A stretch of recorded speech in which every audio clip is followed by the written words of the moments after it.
Hello everyone, welcome to GATE Adda 24/7। सो आप सभी को मेरी तरफ से और हमारे पूरे अड्डा टीम की तरफ से, पूरे अड्डा परिवार की तरफ से दीपावली की बहुत बहुत शुभकामनाएं।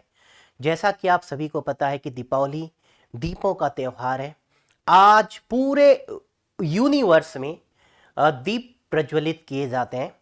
सो मैं चाहता हूं कि एक दिए के जैसे ही आप सभी की जिंदगी हमेशा रोशन रहे, जगमगाते रहे और आप अपनी जिंदगी में हमेशा आगे बढ़ते रहें, सुख समृद्धि की तरफ आगे बढ़ते रहें, खुशहाली की तरफ आगे बढ़ते रहें और आपकी जो भी मनोकामनाएं हैं वो माँ लक्ष्मी ज़रूर पूरी करे। सो बस इसी शुभकामनाओं के साथ चलिए इस सेशन को हम कंटिन्यू करते हैं। तो जैसा कि आपने थंबनेल पे आज का टॉपिक का नाम देखा हुआ है, ठीक है, और ये आज का हमारा टॉपिक है which kind of questions will repeat in GATE 2023, ठीक है। और यहाँ पे हमारे पास क्वेश्चन मार्क है, ठीक है। सो ये हमारे पास एक क्वेश्चन मार्क है, ठीक है, कि कैसे क्वेश्चंस हमारे पास, हम कह सकते हैं कि किस कैटेगरी के क्वेश्चंस, ठीक है, ये हमारा क्वेश्चन मार्क है, ठीक है, किस कैटेगरी के क्वेश्चन हमसे गेट 2023 में पूछे जा सकते हैं। देखिए इस टॉपिक में बहुत सारे और भी सेशंस आपको देखने को मिलेंगे, है ना। इस टॉपिक में आपको बहुत सारे सेशन देखने को मिलेंगे, वैरायटीज ऑफ टीचर के देखने को मिलेंगे, लेकिन मैं आपको एक इस वीडियो को एक बहुत अच्छा रीज़न और जस्टिफिकेशन दूंगा जो कहीं ना कहीं ट्रू है और वो इन जनरली इम्प्लीमेंट होता है। सो आप इस सेशन को जरूर देखिए, बहुत ज़्यादा बड़ा मैं नहीं लूँगा, बहुत स्मॉल एंड एक छोटे से सेशन में मैं बताने की कोशिश करूँगा सो दैट आप जज कर सकें और अपनी प्रिपरेशंस को उसके अकॉर्डिंग कंटिन्यू कर सकें कि आपको 2023 में किस कैटेगरी के क्वेश्चन में ज़्यादा फोकस करना चाहिए, ठीक है। सबसे पहले अगर मैं आपसे ये पूछता हूँ कि 2023 का exam which IIT is going to be conduct, IIT Kanpur, ठीक है। तो ये हम सभी को पता है कि 2023 का जो एग्ज़ाम है, ये हम सभी को पता है कि सर जो 2023 गेट का जो एग्ज़ाम है ये IIT कानपुर कंडक्ट कर रहा है, ठीक है। इन जनरली अगर हम बात करें कि IIT कानपुर ने इससे पहले गेट का एग्जाम कब कंडक्ट किया था, ठीक है, तो आप सभी को पता है 7 IITs + 1 ISC, ठीक है। ये इंस्टीट्यूट आपके गेट के एग्जाम कंडक्ट करते हैं, ठीक है। और इससे पहले आपके 7-8 ईयर्स पहले आपका एग्जाम कंडक्ट हुआ था। पहले गुवाहाटी और रुड़की कंडक्ट नहीं करते थे, है ना, क्योंकि वो IITs 2000 के नियर अबाउट ही बने, है ना। उसके पहले आपके गेट के एग्जाम रुड़की और गुवाहाटी को छोड़ के बाकी IITs है ना ऐसे बैंगलोर कंडक्ट करते थे। ये आप सभी को मुझे लगता है पता होगा। इन जनरली अगर मैं बात करूं कि कोई भी IIT आज जो गेट का एग्जाम कंडक्ट कर रहा है आज से 7-8 ईयर्स पहले, है ना, या एटलीस्ट 6 ईयर्स पहले अगर गुवाहाटी और रुड़की नहीं कंडक्ट किए होंगे, बट अभी का जो, ठीक है, तो इससे पहले तो 8 ईयर्स होगा, उसके पहले आई थिंक 6 ईयर होंगे, ठीक है ना। सो बहुत सारे बच्चों के मन पे ये क्वेरी रहती है कि IIT कानपुर ने इससे पहले जो गेट का एग्जाम कंडक्ट किया था, कौन कौन से टॉपिक से उन्होंने क्वेश्चन पूछे थे और क्या वो क्वेश्चंस रिपीट होंगे, ठीक है, ठीक है। आप इस एनालिसिस के पीछे जा सकते हैं, बट इस टॉपिक पे अगर आप ऐसे एनालिसिस करते हैं तो मेरा कोई यहाँ पे कमेंट नहीं है कि आपको उसे फॉलो करना चाहिए नहीं फॉलो करना चाहिए, वो आपकी पर्सनल चॉइस है, लेकिन मैं आपको बताने वाला हूँ कि आपको किसको फॉलो करना चाहिए, ठीक है। तो चलिए एक छोटा सा मैं एग्जाम्पल लेके आया हूँ, ठीक है। बेसिकली वैसे तो ये सेशन सभी ब्रांचेस के लिए है ना, बट मैंने रेफरेंस लिया है इलेक्ट्रिकल इलेक्ट्रॉनिक्स IN के लिए एक क्वेश्चंस का, ठीक है। तो आपके सामने एक क्वेश्चन दिख रहा है, एक ये नेटवर्क थ्योरी का क्वेश्चन है 2009 का। ये जो क्वेश्चन है आपके पास, ये क्वेश्चन पूछा गया था गेट 2009 पे, ठीक है। ये 2009 पे पूछा गया था, ठीक है, गेट 2009 पे किसी एक ब्रांच पे, है ना। उस ब्रांच का नाम अगर मैं लूँ तो सर वो IN ब्रांच में पूछा गया था, ठीक है, नेटवर्क थ्योरी। लेकिन ये सब्जेक्ट्स है आपके पास, ये जो सब्जेक्ट है सर नेटवर्क थ्योरी और you can say network analysis और यू कैन से सर्किट्स और you can say circuit theory, आपको जो कहना है कह सकते हैं। नेटवर्क थ्योरी का ये क्वेश्चन 2009 पे IN ब्रांच में पूछा गया था। आप देख सकते हैं the source network as is connected to the load network, ये दिया गया है source network load network, the power transfer okay from H to L would maximum when RL की वैल्यू, ये आपको RL की वैल्यू पूछा गया है जब मैक्सिमम पावर ट्रांसफर इस सोर्स है लोड में आपका क्या होगा, ट्रांसफर होगा। अब आप देखिए मैं एक और क्वेश्चन लेता हूं, है ना। ये एक और क्वेश्चन है, ये आपका गेट 2012 में पूछा गया है। कब पूछा गया? गेट 2012 में पूछा गया है। और ये कॉमन टू ऑल ब्रांच, ये 2012 में कॉमन पेपर आया था।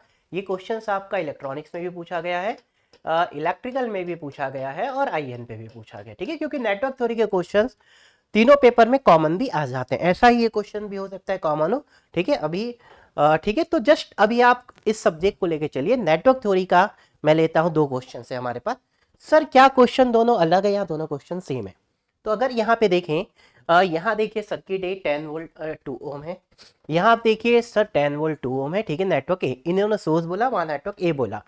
सर ये लोड नेटवर्क में है, यहाँ same questions, assuming both the voltage source are in phase the values of R, तो आपको ये आर निकालना है, ठीक है। When maximum power transfer from circuit A to B. पहले वाले क्वेश्चन पे सोर्स और लोड कहा गया, यहाँ ए और बी सर्किट कहा गया, ठीक है ना। यहाँ देखिए एक आर और एक 3 वोल्ट है, यहाँ भी आप देखिए सर एक आर है जो निकालना है, 3 वोल्ट है, बट आपके साथ एक पैरेलल में एक्स्ट्रा कैपेसिटर लगा दिया गया। अब देखिए 4 ऑप्शन जो दिए गए हैं, ऑप्शंस अगर मैं देखूं 0 ओम, 0.6, 0.8 एंड 2। यहाँ आप देखिए सर 0.8 वहां भी कॉमन था, ठीक है, 2 वहां भी कॉमन था, यस, 1.4 एंड 2.8 यहाँ पे नहीं है, तो 2 ऑप्शंस कॉमन है, 2 ऑप्शन उन्होंने डिफरेंट कर दिए, ठीक है। बट अगर मैं आपको कहूँ इसका आंसर, वैसे मैं आपको बता देता हूँ 0.8, इसका जो आंसर है आपके पास 0.8 ओम है। क्या है? 0.8 ओम है, ठीक है। और मैं आपको ये भी बता देता हूँ कि दोनों क्वेश्चंस कॉमन है, डिट्टो सेम है, ठीक है, प्रोसेस सेम है, सिर्फ रिप्रेजेंटेशन डिफरेंट है। तो ये क्वेश्चंस थोड़ा सा रिप्रेजेंटेशन इजी था, ठीक है। ये क्वेश्चंस का रिप्रेजेंटेशन थोड़ा सा कॉम्प्लिकेटेड है क्योंकि उन्होंने कैपेसिटर लगा दिया। तो just I want to tell you कि इस वीडियो पे ये दोनों क्वेश्चन दिखा के ये क्वेश्चंस क्यों रिपीट किया गया। अब हमारा क्वेश्चन ये है कि ये क्वेश्चन रिपीट क्यों किया गया 2012 में, क्यों रिपीट हुआ ये क्वेश्चन। और ऐसे अप्रोक्सीमेटली हमारे पास, अगर मैं इलेक्ट्रिकल, इलेक्ट्रॉनिक्स और आईएन की बात करूं तो अप्रोक्सीमेटली 100 नंबर ऑफ क्वेश्चंस है जो सेम पैटर्न पे रिपीटेड है। मैंने जस्ट एक एग्जांपल लिया है, ऐसे अप्रोक्सीमेटली 100 क्वेश्चन सभी सब्जेक्ट मिला के, ऐसे आपको 100 क्वेश्चन देखने को मिलेंगे जो रिपीटेड है सेम पैटर्न पे, सेम पैटर्न पे, ठीक है। तो ये क्वेश्चंस 2009 के बाद ये जिस भी आईआईटी ने कंडक्ट किया था, है ना, और ये 2012 सेम आईआईटी ने कंडक्ट नहीं किया, बट क्वेश्चंस इज रिपीटेड, ठीक है। तो इसके पीछे रीजन क्या था? जब ये गेट में क्वेश्चंस आया तो सपोज फॉर एग्जांपल अगर मैं ये ले लूं, इस क्वेश्चंस को 1 लाख लोगों ने, ठीक है, सपोज 1 लाख लोगों ने अटेम्प्ट किया, या एग्जाम पे 1 लाख लोगों ने एग्जाम दिया, जिस सपोज मान लेते इलेक्ट्रिकल आईएन पे दिनों में क्वेश्चन, मैंने एक जस्ट एक एग्जांपल लिया, ठीक है। नाउ 1 लाख स्टूडेंट ने इस क्वेश्चंस के लिए अपीयर हुए, ठीक है। सर उस 1 लाख में से 20,000 ने इसे अटेम्प्ट किया, 20,000 ने अटेम्प्ट किया, ठीक है, 20,000 ने अटेम्प्ट किया इस क्वेश्चंस को, और इस 20,000 में सर 100 स्टूडेंट ने करेक्ट सॉल्व किया, करेक्ट सॉल्व किया, तो रिमेनिंग आपका 900 ने रॉन्ग सॉल्व किया, रॉन्ग सॉल्व किया। ये पहला क्राइटेरिया कि 1 लाख लोगों ने में से सिर्फ 20,000 ने अटेम्प्ट किया, ठीक है। एक तो नंबर ऑफ अटेम्प्ट बहुत कम है, कोई बात नहीं। उसके बाद उसमें से अगर हम करेक्ट देखें तो बहुत कम लोगों का करेक्ट है और मोस्टली लोग रॉन्ग है, ठीक है। हो ये भी हो सकता था 1 लाख में से ओनली 1000 बच्चे अटेम्प्ट का किए हो और उनमें से 100 का करेक्ट है, ठीक है। तो आईआईटी क्या करता है, 2 क्राइटेरिया चेक करता है। पहले ओएमआर में पेपर होते थे, ठीक है, बट ओएमआर का रिजल्ट, उनके पास डेटा की पूरी एनालिसिस होती है। ऐसे ही आईआईटी के पास अब तो ऑनलाइन होते हैं, ऑनलाइन पे डेटा की एनालिसिस मिलना तो और ज्यादा इजी टास्क है। सो वो एवरी क्वेश्चंस पे वो प्रीवियस ईयर के ट्रेंड को देखते हैं कि कौन से क्वेश्चंस को सबसे पहले कितने लोगों ने गेट का एग्जाम दिया, मींस एक्चुअल अपीयर हुए हैं, और उसमें से कितने लोगों ने इस क्वेश्चन को अटेम्प्ट किया है।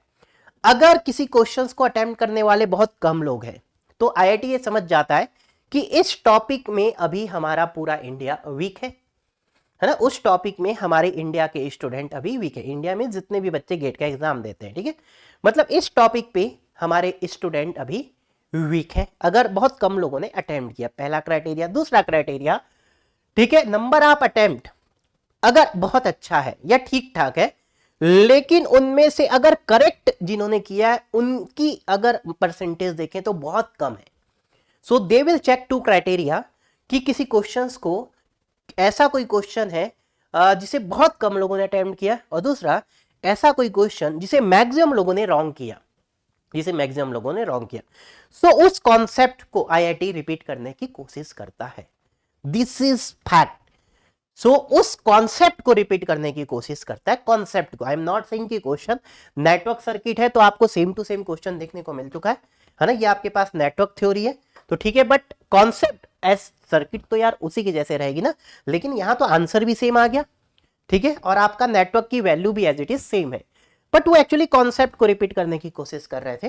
तो आपको कॉन्सेप्ट रिपीट मिलेगा गेट के एग्जाम पे। कौन से क्वेश्चंस आपको मींस कौन से कैटेगरी के क्वेश्चंस के कॉन्सेप्ट आपको रिपीट देखने को मिलेंगे? ऐसे क्वेश्चन जिसे या तो कम लोगों ने अटेम्प्ट किया होगा, या तो ऐसे क्वेश्चन जिसे बहुत कम लोगों ने करेक्ट सॉल्व किया होगा, ठीक है। तो आपको ऐसे क्वेश्चन पे प्रीवियस ईयर पे ज्यादा फोकस करना है। तो आप जब भी प्रॉब्लम सॉल्व कर रहे हैं प्रीवियस ईयर के, तो आप हमेशा एक कोशिश करिए, क्या होता है हम 100 क्वेश्चन लगाए फॉर एग्जांपल, और उस 100 क्वेश्चन में से 5 क्वेश्चन हमसे नहीं बने या हमको समझ में नहीं आए, तो हम वो सोचते हैं कि ठीक है 95 तो बन गए, उस 5 को छोड़ देते हैं। लेकिन ये हमारी मिस्टेक्स है, क्योंकि वो 5 क्वेश्चन ही मैक्सिमम लोगों से नहीं बना होगा, और जो 5 क्वेश्चन मैक्सिमम लोगों से नहीं बना है, वही कॉन्सेप्ट गेट में फिर से आपको रिपीट देखने को मिलेगा, और वही आपको AIR दिलाएगा। तो अगर आपको टॉप रैंकर बनना है, तो आपको ऐसे क्वेश्चन जो प्रीवियस ईयर पे आए हुए हैं, जो बहुत कम लोगों से, हो सकता है आप जिस इंस्टीट्यूट में पढ़ रहे हो, जिस टीचर से पढ़ रहे हो सकता है वो क्वेश्चंस उनसे न बना हो, या वो आपको न कराए हो, है ना, या आप जिस ग्रुप में स्टडी कर रहे हैं, हो सकता है आपके ग्रुप में कोई क्वेश्चन PYQ का किसी से नहीं बन रहा हो सकता है आपने कोई सॉल्यूशन, आपके पास कोई बुक्स हो जो सॉल्यूशन आपको समझ में ना आ रहा हो, सॉल्यूशन देख के आप फील नहीं कर पा रहे हैं कि कॉन्सेप्चुअली वो सॉल्यूशन सही या नहीं है, या आप फील नहीं कर पा रहे हैं कॉन्सेप्चुअली कि आप सही डायरेक्शन से जो स्टडी किए हैं क्या वो उससे सॉल्यूशन बन पा रहा है या नहीं बन पा रहा है। सो ऐसे क्वेश्चंस पे आपको ज्यादा फोकस करना है प्रीवियस ईयर के। तो आई प्रॉमिस यू, अगर आप पूरे प्रीवियस ईयर क्वेश्चन कॉन्सेप्चुअली अगर आप अच्छे से कर लेते हैं, ठीक है, और स्पेशली वो क्वेश्चन जो मैक्सिमम बच्चे या तो छोड़ देते हैं, मैक्सिमम टीचर छोड़ देते हैं, या जिनके रॉन्ग सॉल्यूशंस है ना, तो आपको फील आ जाएगा कि हाँ, ये अगर आपको सॉल्यूशन परफेक्टली समझ में नहीं आ रहा है तो यू कैन फील हाँ इस क्वेश्चन में कुछ ना कुछ बग है, या इस सॉल्यूशन में कुछ ना कुछ बग है, ठीक है। तो आप एक अच्छे एक्सपर्ट टीचर से, सोशल मीडिया पे बहुत सारे ग्रुप से आप उस क्वेश्चन को डिस्कस करने की कोशिश कीजिए, उस कॉन्सेप्ट को सीखने की कोशिश करिए। आई डेफिनेटली प्रॉमिस यू ऐसे क्वेश्चंस आपको गेट 2023 पे 100% देखने को मिलेंगे, ठीक है। तो जस्ट मैंने एक एग्जांपल लिया, ठीक है, नेटवर्क थ्योरी का, और आपको ये यहां से समझ में आ गया कि आईआईटी कानपुर में रिपीट नहीं होता है, आईआईटी कानपुर आईआईटी खड़गपुर में भी रिपीट हो सकता है, आईआईटी मुंबई का क्वेश्चन IISc बेंगलोर में भी रिपीट हो सकता है। तो यहाँ ये लॉजिक बहुत ज्यादा काम नहीं करेगा। आईआईटी कानपुर जिस टॉपिक से लास्ट टाइम जिन्होंने जहां जहां से क्वेश्चन दिए थे, ये जरूरी नहीं उस टॉपिक से ही क्वेश्चन थे, नो, ठीक है। तो ये एनालिसिस बिल्कुल नहीं की जाती है कि इससे पहले हमने कौन से टॉपिक से क्वेश्चंस किए थे, ये एनालिसिस जरूर की जाती है कि किस क्वेश्चंस को कितने बच्चों ने अटेम्प्ट किया है और कितने % लोगों ने उसे करेक्ट सॉल्व किया है। तो ये दो एनालिसिस के बेस पे कुछ क्वेश्चंस गेट में आपको रिपीट होते हुए देखने को मिलेंगे। Again I am saying, question repeat नहीं होते हैं, वो कॉन्सेप्ट रिपीट होते हैं। क्लियर है? तो जस्ट मैंने अभी एक एग्जांपल दिया, ऐसे 100 नंबर आप एग्जांपल्स अभी हमारे पास है, ठीक है ना। आप भी देखते होंगे किसी सेम कॉन्सेप्ट के क्वेश्चन गेट में बार बार रिपीट हुआ है, ठीक है ना। चलिए, और मैं कुछ वीडियोस लेके आऊंगा जिसमें वैसे क्वेश्चन मैं डिस्कस करूंगा, बहुत ऐसे कुछ मैं वीडियोस लेने वाला हूं जिनमें मैं उन क्वेश्चंस को मेरे सब्जेक्ट के डिस्कस करूंगा जो गेट में कंटिन्यूअस रिपीट हुए हैं और जिसके सॉल्यूशन इन जनरली आज भी बच्चों से करेक्ट सॉल्व नहीं होते हैं, या क्वेश्चन तो सॉल्व कर लेते हैं लेकिन उसका कॉन्सेप्ट अभी भी बहुत सारे बच्चों को क्लियर नहीं है। क्लियर है तो वो कभी कभी 5 मिनट 7 मिनट लगता है उन्हें सॉल्व करने में। तो वैसे क्वेश्चंस को हम गेट में कैसे with in 1 minute 2 minute attempt कर सकते हैं, ठीक है। सो आई होप कि आपके लिए सेशन डेफिनेटली हेल्पफुल होगा, ठीक है। तो आप अपने दिमाग में इस चीज को रखिए, अगर आपको रखना है ना। सो और ये बहुत जरूरी चीज है कि जब भी आप PYQ सॉल्व कर रहे हैं तो उन क्वेश्चंस पे ज्यादा फोकस करिए, है ना, कि जो आपसे नहीं बने हैं, या मैक्सिमम लोगों से आपसे नहीं बने तो आप अपने फ्रेंड से पूछिए, है ना। आप अगर वो कोई बना लेता है तो आप उनसे समझने की कोशिश कीजिए, आप अपने टीचर से पूछिए, उनसे समझने की कोशिश कीजिए। अगर आप वो नहीं समझा पा रहे हैं या कॉन्सेप्चुअली आपको समझ में नहीं आ रहा तो समझ जाइए उस क्वेश्चन में कुछ ना कुछ अच्छा है ना, क्योंकि आपको आईआईटी डेटा रिलीज नहीं करेगा कि कितने क्वेश्चंस कितने लोगों ने करेक्ट सॉल्व किए, है ना। ठीक है, ये डेटा तो आईआईटी रिलीज नहीं करेगा, है ना। हाँ, बट कुछ अभी इंस्टीट्यूट रैंक प्रेडिक्टर ले रहे हैं तो उनमें उनके पास थोड़े बहुत डेटा हो सकते हैं, बट फिर भी पूरे इंडिया का डेटा नहीं है, और आईआईटी ये डेटा शायद कभी रिलीज करेगा भी नहीं। तो हमें यहीं से इसे समझना है कि जिस क्वेश्चंस को ज़्यादातर बच्चे आज कॉन्सेप्चुअली नहीं बना पा रहे हैं, मतलब वो क्वेश्चंस हमें वो कॉन्सेप्ट, उस क्वेश्चन में जो कॉन्सेप्ट है उन्हें हमें पढ़ने की और जरूरत है। तो अब आपका क्वेश्चन होगा कि सर आईआईटी ऐसा क्यों सोच रहा है, ऐसा क्यों कर रहा है। तो इसके पीछे एक बहुत अच्छा रीजन है कि देखिए, जो कॉन्सेप्ट पूरे इंडिया पे लोगों का वीक है, अगर हम उस क्वेश्चन को रिपीट करते हैं गेट एग्जाम पे, तो कहीं ना कहीं जब वो क्वेश्चन रिपीट होता है और अब आईआईटी आंसर की रिलीज करता है, ठीक है, जब आंसर की रिलीज करता है, सो आंसर की रिलीज होने के बाद, ठीक है, अगर हमने पहली बार में सॉल्यूशन गलत दिया है, आंसर गलत दिया है, तो हम वी विल वर्कआउट, मतलब जितने भी टीचर कम्युनिटी है वो वर्क करेंगी कि भैया इसमें ऐसा क्या कॉन्सेप्ट था जो हमारा आंसर गलत है। ठीक है, हाँ, हो सकता है कोई टीचर बोले आईआईटी का आंसर गलत हो, है ना, हमारा आंसर सही है, ठीक है, बट फिर भी हमें सोचने पे मजबूर होना पड़ता है। और कहीं ना कहीं आईआईटी लास्ट में मोस्टली, आईआईटी कहीं ना कहीं पे मोस्ट, ऐसा नहीं सभी जगह आईआईटी करेक्ट हो, बट मोस्ट प्लेसेस पे आईआईटी करेक्ट निकलता है और हमें अपने आंसर को वहां पे मॉडिफाई करना पड़ता है। ठीक है, तो इससे होगा क्या, जब क्वेश्चन रिपीट होता है तो वो कॉन्सेप्ट पूरे इंडिया वाले फिर से सीख जाएंगे। तो ऐसे स्लोली स्लोली स्लोली स्लोली मुझे लगता है कि हम सभी टॉपिक में ग्रो करते जाएंगे। तो गेट का एग्जाम एक बहुत पावरफुल टूल है, चाहे आपको गेट के एग्जाम के थ्रू जॉब लेना है, हायर स्टडी पे जाना है, नहीं जाना है, बट फिर भी गेट का एग्जाम एवरी इंजीनियर, अगर आपको टेक्निकल फील्ड पे वर्क करना है, अगर आपको टेक्निकल नॉलेज इंप्रूव करना है, तो गेट का exam is a most powerful tool. ठीक है, सबसे पावरफुल टूल है कि हमारे टेक्निकल नॉलेज को इनहांस करने के लिए। ठीक है, और आईआईटी इसे डे बाय डे इसके लेवल को बढ़ाते जाएगा। जैसा कि अगर मैं बोलूं कि इस क्वेश्चन में देखिए, पहली बार जब क्वेश्चन दिया गया तो इस क्वेश्चन का आंसर बहुत सारे इंस्टीट्यूट ने बहुत साल तक, क्योंकि मैंने 2007 पे मैंने अपने गेट का एग्जाम निकाला था और ये 2009 पे ही आया था, तो उस समय हम फेमिलियर थे कि गेट में कैसे क्वेश्चंस पूछे जाते हैं। तो बहुत जगह पे इसका आंसर हमारे पास, this is 2 ohm, so voltage source will be short circuit, just I am saying, और सर ये आपका 2 ओम के बराबर होगा, 2 ओम ऑप्शंस पे है। तो बहुत सारे लोग इसका आंसर 2 ओम टिक कर देते थे, ये बट एक्चुअल आंसर क्या था, 0.8। ठीक है, तो बहुत सारे लोग इसका आंसर उस समय एग्जाम पे 2 ओम टिक करके आए, और बहुत सारे इंस्टीट्यूट के भी आंसर 2 ओम थे, बहुत सारे सॉल्यूशंस में भी 2 ओम थे, बहुत सारे आंसर की में भी 2 ओम थे। ठीक है, ऐसा नहीं, कुछ 0.8 भी थे, बट मोस्टली 2 ओम के साइड डाइवर्टेड था, इसलिए इस क्वेश्चन को फिर से रिपीट किया गया, लेकिन लेवल को थोड़ा सा इंक्रीज करके। ऐसा नहीं कि सेम टू सेम क्वेश्चन हम कॉपी पेस्ट कर दें, तो एक कैपेसिटर लगा दिया गया और थोड़ा सा लेवल को इसका इंक्रीज कर दिया गया। सो आईआईटी चाहता है कि हम क्वेश्चंस के लेवल को भी इंक्रीज करें और वो कॉन्सेप्ट को फिर से रीचेक कर लें। क्वेश्चन रिपीट होता तो ठीक है, कुछ बच्चे आंसर रटे हुए होते और वो 0.8 को टिक कर देते, इसीलिए उन्होंने यहाँ पे कैपेसिटर लगा दिया। क्लियर है, और वहां डीसी था, यहां आप देखते हैं उन्होंने डीसी की जगह क्या कर दिया, यहाँ 10 वोल्ट और यहाँ इन्होंने इसकी जगह क्या लगा दिया, एसी वोल्टेज लगा दिया। ठीक है, this is AC voltage, this is AC voltage. ठीक है, तो अगर आपको कहीं ये देखने को मिलता है कि किसी क्वेश्चन के आंसर में डिफरेंट इंस्टीट्यूट के आंसर की में वेरिएशन है ना, तो समझ जाइए उस क्वेश्चन में कुछ ना कुछ ट्विस्ट है। तो मेरा रिकमेंडेशन है आप ऐसे क्वेश्चंस को फॉलो करिए, है ना। तो अगर आप प्रीवियस ईयर क्वेश्चन कॉन्सेप्चुअली बहुत अच्छे से लगा लेते हैं, एवरी क्वेश्चंस में जो टॉपिक कवर है, अगर आप वो टॉपिक बहुत अच्छे से कर लेते हैं, तो डेफिनेटली आप गेट 2023 पे टॉप AIR लेके आ जाएंगे। ठीक है, तो ये मेरा पर्सनल ओपिनियन है, ये मेरा पर्सनल एक्सपीरियंस है। आई है 12+ ईयर ऑफ एक्सपीरियंस, और मैंने बहुत एनालिसिस की हुई है क्वेश्चंस पे, और कहीं ना कहीं, है ना, मुझे ये पता है जो मैंने अभी बोला है दिस इज 100% ट्रू। ठीक है, बट इस चीजों को नोबडी विल वेरीफाई, है ना, और ना ही कोई आपको डेटा प्रोवाइड करेगा कि कौन से क्वेश्चंस कितने लोग करेक्ट करते हैं। ठीक है, कितने लोगों ने रॉन्ग किया है, कितने लोगों ने ओनली अटेम्प्ट किया है। ठीक है, सो आप खुद से आई होप कि सेशन के बाद फिल कर सकते हैं, मुझे लगता है आप स्मार्ट है, इतना एक्सपीरियंस है, और बस ऐसे क्वेश्चन पे आप फोकस करते रहिए। ठीक है, चलिए फिर इस सेशन को यहीं तक रखते हैं, है ना। मैं कुछ अच्छे अच्छे सेशंस लेके आऊंगा जहां पे सेम पैटर्न के क्वेश्चंस रिपीट हुए। ठीक है, पैटर्न के मैं वो सेशन नहीं लाऊंगा कि IIT Kharagpur, sorry IIT Kanpur, IIT Kanpur, IIT Kanpur. ठीक है ना, हो सकता है हमारी टीम और लेके वैसे सेशन लेके आए, डिफरेंट डिफरेंट टीचर लेके आए, है ना, बट मैं वैसे क्वेश्चंस लेके आऊंगा जो क्वेश्चन रिपीट हुए हैं, ठीक है, जो क्वेश्चंस रिपीट हुए हैं।